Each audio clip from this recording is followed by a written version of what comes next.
I had an intro perfectly lined up in my head. As soon as I hit record, poof, it went away. Last week I posted a video on Shilajit covering its history, its usage, what it can do for the body, what different studies have been done on it, showing its potent benefits. And that video was super well received by you guys, and it's probably my better performing video in a while. I'm not gonna lie to you guys, for the past couple months, my views on YouTube have been really slow ever since an algorithm update. I'm not blaming the algorithm, I just gotta produce better content, and I feel like last week's video, I did put a lot of time into it, so I'm so glad that it's actually getting some views and that you guys are really getting some value from it, so it means a lot to me. So I want to follow up on that video because there was still some questions left unanswered by me. I went through the comments and I pulled some questions from you guys, some very specific questions, so hopefully it helps a lot of you. I'm sure if one person is asking it, a bunch of other people are asking that in their head as well. I also went on Instagram and I posted on my stories to send me to submit some questions about Shilajit that you might still have, and I got some really good questions,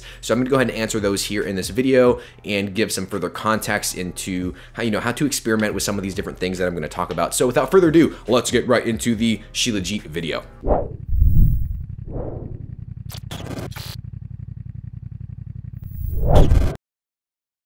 I got the screenshots ready. I'm gonna go ahead and dive into some of these questions, starting with the Instagram ones that I got through my Instagram stories, and then I'm gonna move over to the YouTube comments after I go through these questions. You guys come up with some amazing questions, so I'm glad that I'm doing this.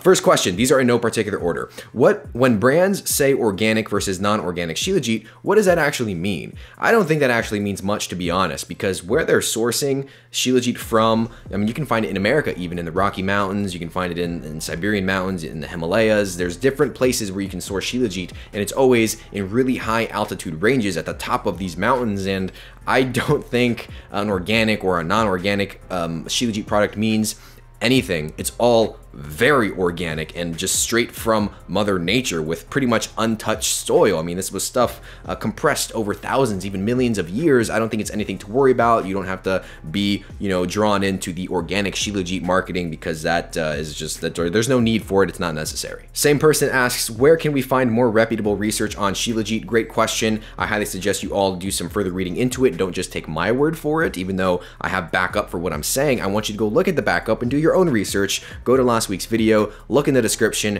There's a bunch of links there to all the research studies, the review articles that I mentioned. That's a great place to start, and then you can dive into the rabbit holes from there.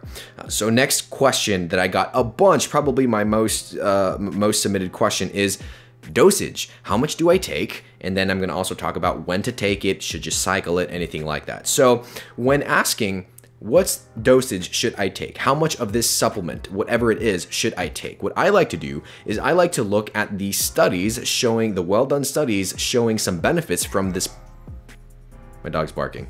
I like to look at the studies done on whatever supplement that I'm referring to, in this case Shilajit, and I like to look at what dosage they were giving the participants and did they see benefits from it. So in a lot of the studies that I came across and in the ones that I referenced in last week's video, both in the human and in the rat studies, the common number that kept coming up in a lot of these is 500 milligrams per day. And you will even notice that in a few of the studies that was often split up into two different doses throughout the day. So 500 milligrams, okay, good. That's a number that we know in the scientific literature has been shown to produce some benefits in humans and in rats. So that's a good place to either start or to aim for, depending on how you want to go about it. Now, I can sit here and tell you how much I take, but that does not mean that's how much you should take. For example, I'm about 6 feet, 180 pounds, so I take 800 milligrams per day. Personally, I'll do 2 tabs in the morning, shortly after breakfast with my coffee, and then I'll do another 2 tablets later in the afternoon around 2-3 o'clock, just for a nice little pick-me-up after I pick up my kid from school. You got to get through that second half of the day, so I take another dose at that time. In total, 800 milligrams per day. That is more than what the study suggests, but I'm taking that into account based off my experience. So you might want to start with 500 milligrams, and see how you see how you feel with that, and then adjust accordingly. Or you might want to start with just 1 serving and work your way up to find a dose that you really start to find a groove with. So, I mean, just another example, that lady who put 100 milligrams into her husband's medicine in the comment that I read in the beginning of last week's video, she put a very small dose, 100 milligrams, in with her husband's medicine for some swelling in his arm, and they did that for 30 days straight, so they were consistent with it, and that got rid of a lot of the swelling, which is fantastic. So you can begin to see how this can be very individual and context dependent. I would say start with a tablet or two. If you're taking the Panacea product that I recommend and talk about in the video, not sponsored in any way, it's really easy to control your dose because each tablet is the same size. Each tablet is 200 milligrams, so you can very easily control your dose. So if you wanted to, take 500 milligrams, that'd be 2.5 tablets. You can't really do that. I mean, you can, but just either take 2 or take 3. Start with 1, work your way up to 3. Start with 3, adjust from there. It really depends on your size, on your sensitivity to things. So play around with it, guys. Self-experimentation. I cannot give you a direct answer for that. You got to find that out for yourself, to be honest with you. I know that's probably not what you want to hear, but it's the truth. So let's continue.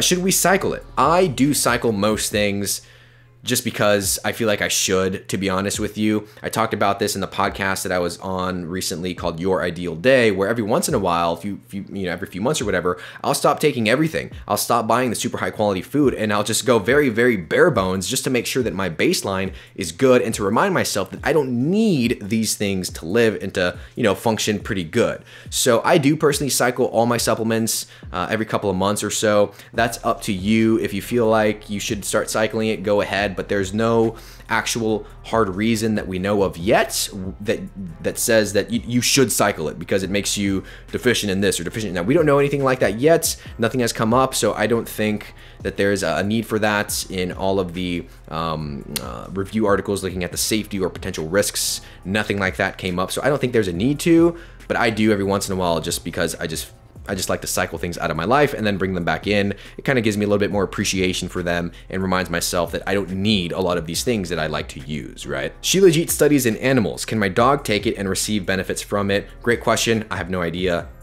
The only animal studies that I've seen are done in rats. I don't know. I don't think I'm qualified to answer that. I'm not a dog expert. I don't know, I'm sorry. Does it help improve medicinal mushrooms? This is a very specific question, but I like it because in Shilajit, there's what's called fulvic acid, which I talk about in the video, which is a driver for nutrients so that they can enter the cell more efficiently, more effectively, and it drives the good things deeper where they need to go. Fulvic acid is helping drive the trace minerals that are in Shilajit deeper into the cell and where they need to go. So a theory that bounces off of that is if I'm taking Shilajit with medicinal mushrooms like a lion's mane or a reishi or something like that or another supplement, is it going to help that go deeper to where that needs to go into the cell? And the answer to that is possibly. I don't know.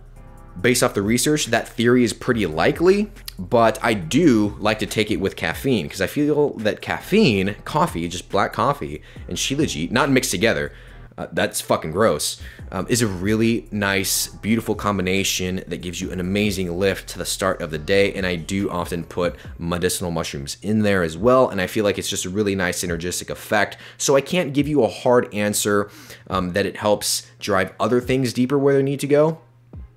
Things that aren't found in the Shilajit supplement itself, but it's kind of likely, and I would like to think so based off what we've seen on what fulvic acid can do. So there's my answer to that. Just to give you an example of how, kind of complex that this can be, again, referencing that lady who put 100 milligrams into her husband's medicine.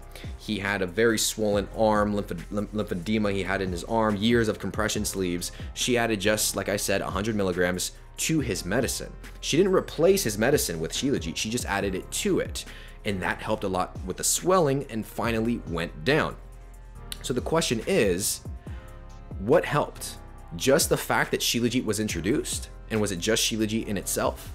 Or was it because Shilajit was helping the medicine actually go to where it needed to go and therefore being more effective? We don't know. There's no way for us to tell right now. So the answer is maybe, possibly to that question. Sorry if that's a bullshit answer, but that's the real answer. I'm not gonna sit here and hype it up beyond what the data says. Next question from two different people asking something similar. Things to look for when buying it. And then another question is, how do I know it's from a clean, pure source? These two questions, they go together because one of the most important thing, actually the most important thing to look for when buying a Shilajit supplement is if it has a lab test or a certification of analysis showing that it's low in contaminants and high in humic substances. Lab tests are incredibly important. Again, Panacea, has lab certification right there on their website. You can click and see the study, the lab test, verifying that their product is a clean, pure Shilajit source, no heavy metals, no contaminants, anything like that, which is a real issue with Shilajit. That is the #1 most important thing to look for when buying Shilajit, and that's how you know you're getting a clean,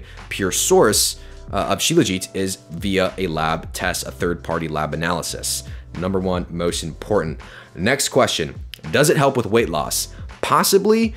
There's no direct data or studies looking at Shilajit directly on weight loss, but I would assume, my assumption is that it can help in supporting that goal. Don't use it solely as a weight loss supplement, because that's definitely not the case. But if it's increasing your energy, if it's increasing how your cells are working, if it's increasing your ATP production, you're gonna have more energy throughout the day. So you're gonna, your energy expenditure, the calories burned, is gonna be a little bit higher. Maybe it can help with some to curb appetite. I find that I'm just more focused on whatever I'm doing and not really thinking about food, when we take supplements like this. So it can support a weight loss goal. That's my opinion, but there's no actual data looking directly at that, and that's not the purpose that I would be, that's not the intention I would have when taking a Shilajit supplement, but it can assist in that for sure. Okay, now we're moving on to the YouTube comments. Again, another question is, how much do you take? Do I do 1 tablet a day? I already answered that. But in part of this question is, what time of day is best? Does it matter if it's with food or on an empty stomach? Great question. What time of day is best? Doesn't matter, whenever. There's no magic timing period. There's nothing like that. You can take it whenever you want. Personally, for me, I just like to take, my first dose in the morning with my coffee, maybe with some mushrooms or something like that, just because it's a great way to start the day, full of energy. I sit down, do some work, it's awesome. And then later in the afternoon, I take another dose because I want another little pick-me-up in the afternoon.